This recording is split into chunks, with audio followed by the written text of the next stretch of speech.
ফাঁসি দিও অপরাধীক গ্রেপ্তার করো We want justice No justice no rest No justice no rest সীমান্ত বৰুৱাক গ্ৰেপ্তাৰ কৰিবই লাগিব সীমান্ত বৰুৱাক গ্ৰেপ্তাৰ কৰিবই লাগিব Assam police go back Assam police কাম নাই অসম পুলিচ কাম নাই অসম পুলিচ কাম নাই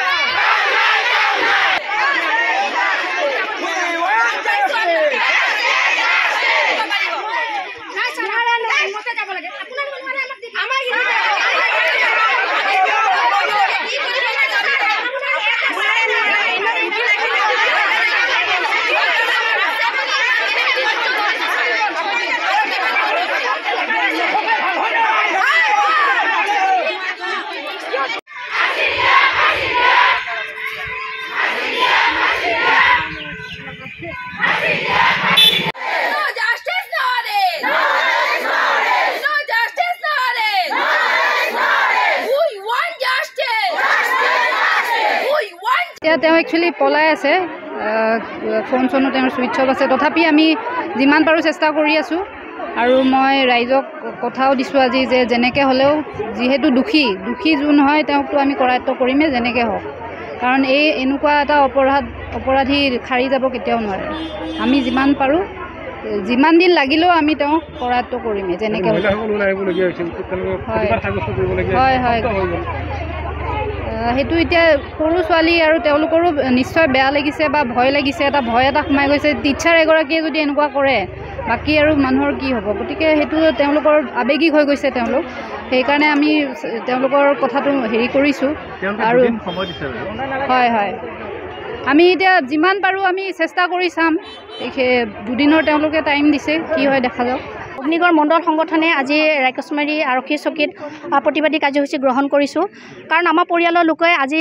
জনাইছে তেখেতসকলে যে ছোৱালীগৰাকী 6 বছৰ বয়সতে তুলি তালি ডাঙৰ দীঘল কৰি কিনে আজি যিটো জঘন্য কাৰ্য সংঘটিত কৰিছে শিক্ষক যাক আমি শিক্ষক হিচাপে মানো যাক আমি শিক্ষক হিচাপে ভক্তি কৰোঁ শিক্ষকৰ নামত এজন কলংক বুলিয়ে ক'ব লাগিব কাৰণ তাইৰ কাৰণে গোটেই শিক্ষক মানে সমাজখনৰ এটা বদনাম হৈ গৈছে গতিকে আৰক্ষী বিষয়াক অৱগত কৰোৱাৰ পিছত আৰক্ষীয়ে কোনো ধৰণৰ প্ৰশাসন ব্যৱস্থাই কোনো ধৰণৰ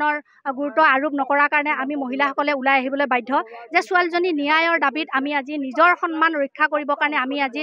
প্ৰতিবাদী কাৰ্যসূচী গ্ৰহণ কৰিছোঁ নিজৰ কাৰণে আমি আজি হাল্লা কৰিব লগা হৈছে গতিকে আৰক্ষী বিষয়াসকলক আমি এটাই কথা ক'ম যে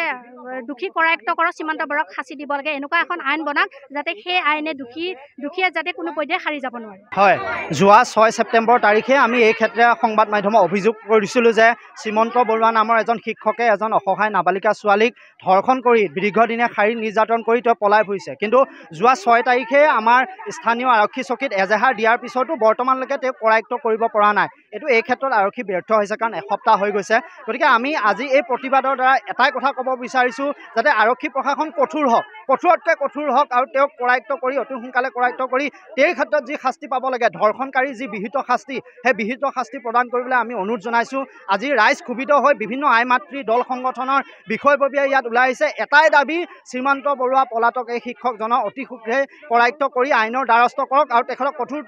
কঠোৰতকৈ কঠোৰতম শাস্তি প্ৰদান কৰক